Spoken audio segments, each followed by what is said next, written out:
এখানে বসে আছেন, এখান থেকে উঠতে পারবো আমরা এমন কোনো গ্যারান্টি আমরা কেউ দিতে পারবো নাকি? দিতেও পারবো না।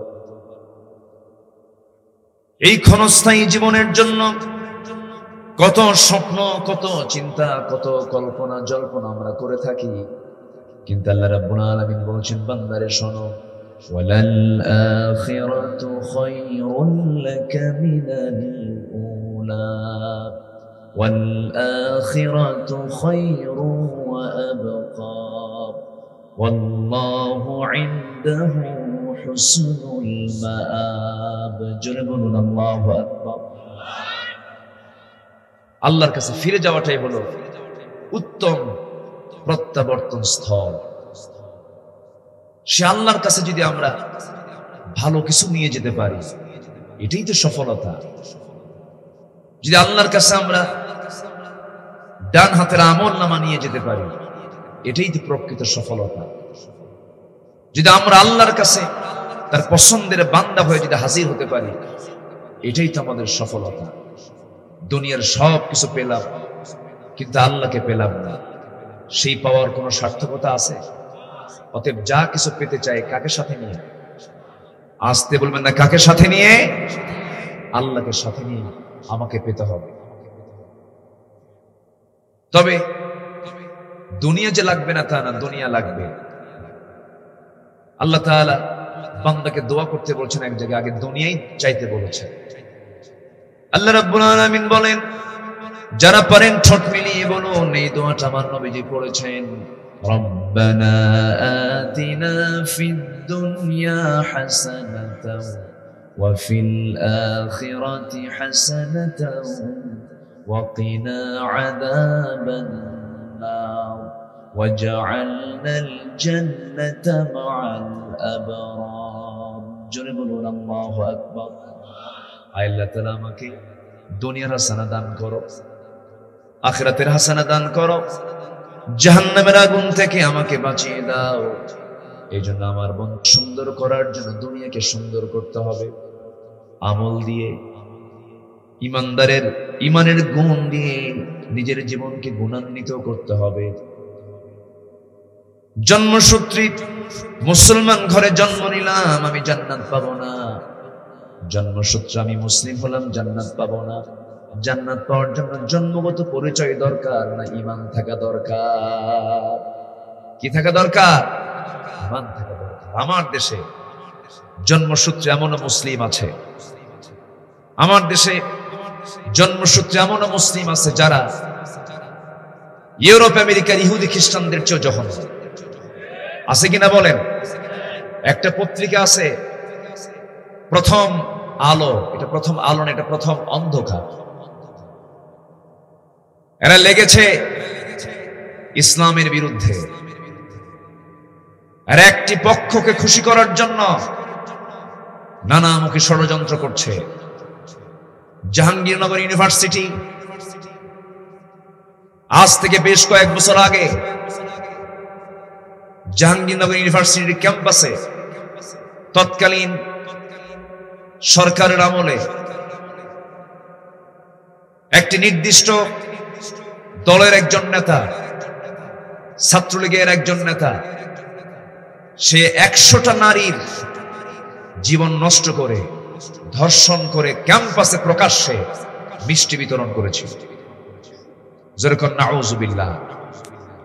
সেই মানিক ধর্ষণ করলো, ধর্ষণের সেঞ্চুরি করলো।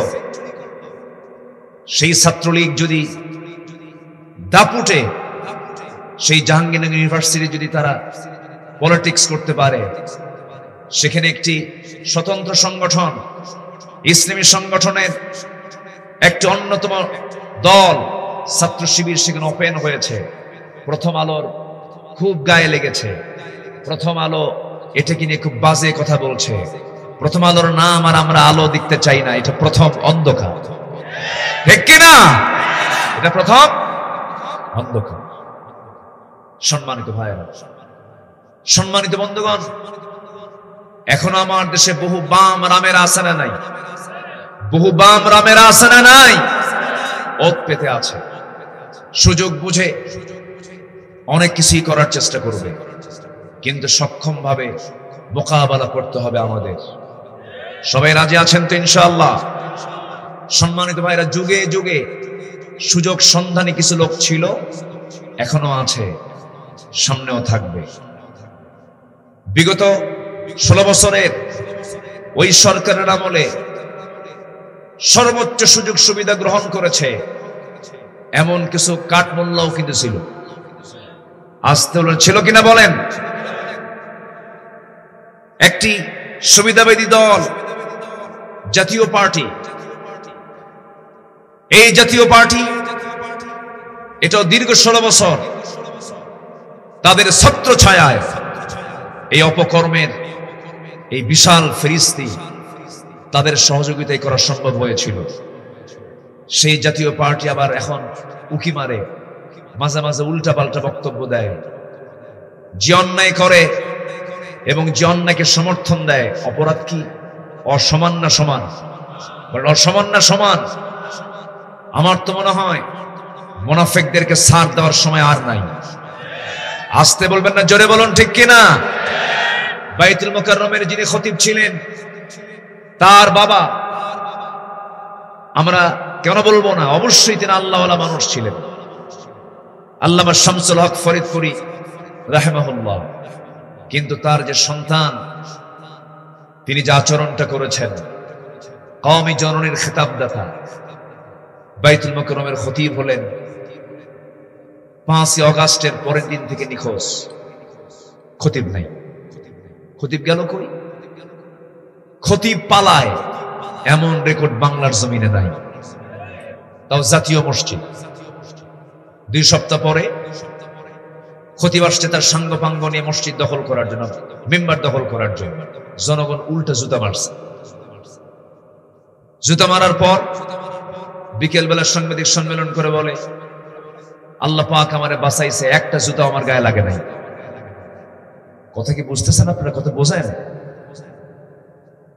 ওই সমস্ত মুনাফিক চক্র এখনো আছে না নাই? শুনুন, শাহবাগের গণজাগরণ মঞ্চে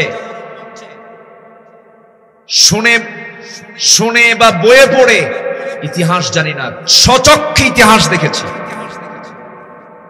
গণজাগরণ মঞ্চে তৎকালীন ধ্বজভঙ্গ ইমরান এইচ সরকারের নেতৃত্বে যে গণজাগরণ মঞ্চ তৈরি হয়েছিল, সেই মঞ্চে দাঁড়িয়ে এক শ্রেণীর টুপিওয়ালারা গিয়ে মৌন সমর্থন জানিয়েছে।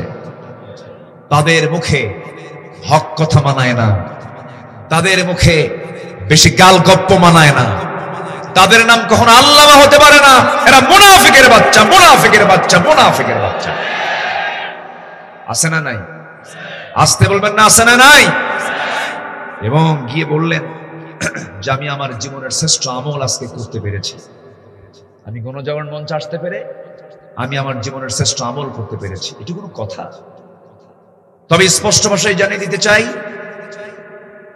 ভুল হয়েছে, ভুল যদি হয়েই থাকে, যদি বুঝতে পারেন, অনুতপ্ত হৃদয়ে আল্লাহর কাছে ক্ষমা চান, আল্লাহর কাছে মাফ চান, নচেত এই জাতি মুনাফিকদেরকে ক্ষমা করবে না।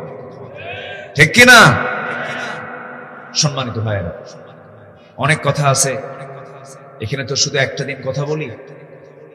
এবং আপনারা আমার দীর্ঘদিনের শ্রোতা, অনেক পুরাতন শ্রোতা, প্রত্যেক বছর আপনারা আমার আলোচনাগুলো এখানে শোনেন।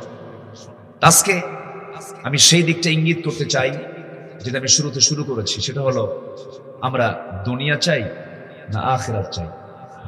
বলেন বলেন, দুনিয়া চাই না আখিরাত চাই? ভালো করে কন, মন থেকে কন, চোখ বন্ধ করে কন, দিল থেকে বলেন। আখিরাত, সত্যি আখিরাত? জি, যদি আখিরাত যদি উদ্দেশ্য হয় তাহলে আমরা সফল। আলহামদুলিল্লাহ বলেন, জোরে বলি আলহামদুলিল্লাহ। আর যদি এরকম মনে হয় না আখিরাত আছে কিনা, হুজুররা কয় মরে গেলে কি আবার তাজা হবো নাকি, এরকম চিন্তা যদি মাথায় আসে, তাহলে কিন্তু বড় বেকায়দা হয়ে যাবে। এই আখিরাতের প্রতি বিশ্বাস ওই ব্যক্তির তত গভীর, কোরআনের জ্ঞান যার যত গভীর, কোরআনের জ্ঞান যার যত গভীর হবে, আখিরাতের বিশ্বাসও তার তত গভীর হবে। আমরা কোরআনটাকে বেশি করে স্টাডি করার চেষ্টা করব। জোরে বলি ইনশাআল্লাহ, জোরে বলি ইনশাআল্লাহ। তাহলে আমরা প্রস্তুতি নেব দুনিয়ার না আখিরাতের, দুনিয়ার না আখিরাতের, আখিরাতের প্রস্তুতি আমরা নেব। জোরে বলি ইনশাআল্লাহ, আর জোরে বলি ইনশাআল্লাহ।